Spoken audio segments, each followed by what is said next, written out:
আমার জীবনের প্রথম ভালোবাসার মানুষটা আমাকে বলেছিল, তোমাকে না পেলে আমি এই পৃথিবীতে একা একা বেঁচে থাকতে পারবো না।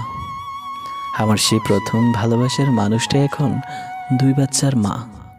যে প্রেমিকার জন্য আমি হাত পা কেটে সব কিছু একাকার করে ফেলেছিলাম, সেই মানুষটার সাথে আমি প্রতিশ্রুতিবদ্ধ হয়েছিলাম। সে বলেছিল আমাকে বিয়ে করতে না পারলে নাকি সারা জীবন একা একা থেকে যাবে।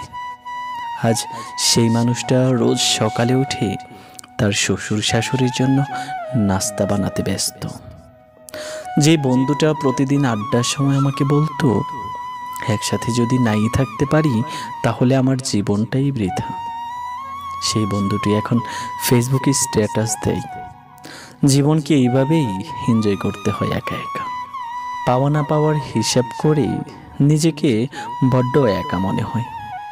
জীবনে কি পেলাম কি হারালাম এসব চিন্তা করতে গেলে হৃৎপিণ্ড কেঁপে ওঠে, শরীরের পশমগুলো দাঁড়িয়ে যায়, নিজেকে বড্ড বোকা আর ভবঘুরে মনে হয়। এটাই ভেবে জীবনে এত কিছু হারালাম, কিন্তু প্রাপ্তিটা কোথায়?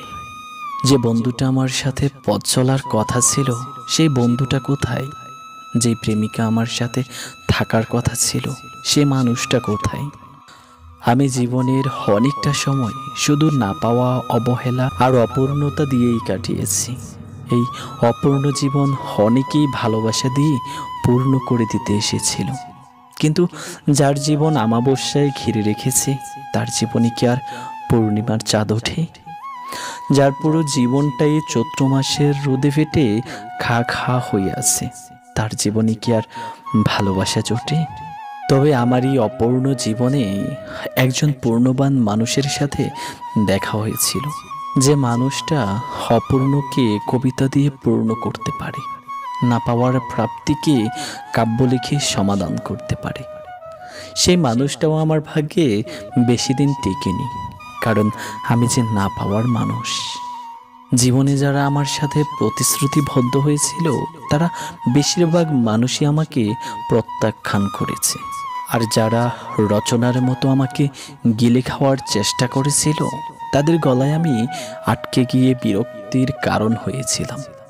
আমাকে অনেকেই কবিতা দিয়ে ব্যাখ্যা করতে চেয়েছিল, কিন্তু দুর্ভাগ্যবশত তাদের কলমের কালি শেষ হয়ে গিয়েছিল। আসলে আমার কপাল পোড়া সেটা আমি কখনোই বলবো না, কারণ সৃষ্টিকর্তা আমাকে যে ভাগ্য বরাদ্দ করে দিয়েছে তার উপরে আমি এখনো কৃতজ্ঞ। কারণ আমি জানি আমার সৃষ্টিকর্তা আমাকে এখনো ছেড়ে যাননি। যা পাইনি সেটা আমার ভাগ্যে কখনোই ছিল না, আর যা পেয়েছি সেটার উপযুক্ত আমি কখনোই ছিলাম না। যে জিনিসটা আমার, সৃষ্টিকর্তা হয়তো সময় মতো সেই জিনিসটা আমাকেই দিয়ে দিবে, এই বিশ্বাসটা আমি এখনো পর্যন্ত করি। ধন্যবাদ সবাইকে সম্পূর্ণ ভিডিওটা দেখার জন্য।